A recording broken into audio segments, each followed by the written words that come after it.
Hi, it's Jessica Stone with Stansberry Research, along with Dan Ferris, the editor of Extreme Value. And he is somebody who has a bit of a reputation as a bear, at least in the last few years. But you have recently really changed your outlook. Dan, talk a little bit about your personal evolution on this.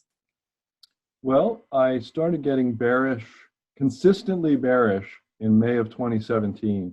And I looked back through the Extreme Value newsletter files yesterday, and for 3 or 4 months, I wrote really bearish stuff, just explaining to people where we were and why I was bearish and what could happen and how far the market could fall, and just kind of beat it to death. And we did pick some long stock picks over the last few years, but in all my presentations and frequently in the newsletter, I let everybody know I thought everything was really, really expensive. I even think that I wrote someplace, I can't find it yet, but someplace I wrote that, if the market fell 30 or 40%, that would probably fix my bearishness. So here we are. And is your bearishness fixed? Because the market has fallen about 30%.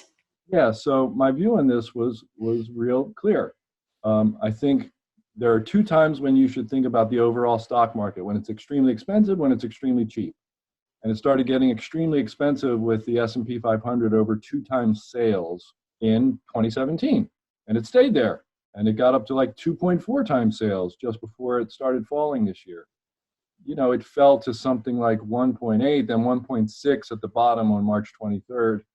And that's no longer in super expensive territory. So I stopped thinking about the overall market, and I go back to looking for good businesses trading at cheap prices. And there are plenty of them around. So I'm not really a bear anymore. All right. So as a reformed bear, you did also call it, when it comes to the coronavirus epidemic, bear market that we've just begun having. Why do you think that U.S. stocks sort of kept rising until late February, even though the virus was actually pretty well known around the world? Right. It was well known, but I think there was some complacency built in there because we've seen viruses before: H1N1, SARS, MERS, all these things. Another virus out of Asia, it didn't scare people enough, frankly. And they didn't believe that there wasn't any kind of a widespread belief anywhere. There was no belief that it could become a global pandemic that would basically shut down the global economy. Like, if you said that to someone in February, this thing's going to shut down the global economy, they would have laughed you out of the room. I might have laughed you out of the room. We started getting concerned back then, and we started saying there's some real risk here of a major economic damage around the world. Maybe you should buy bonds.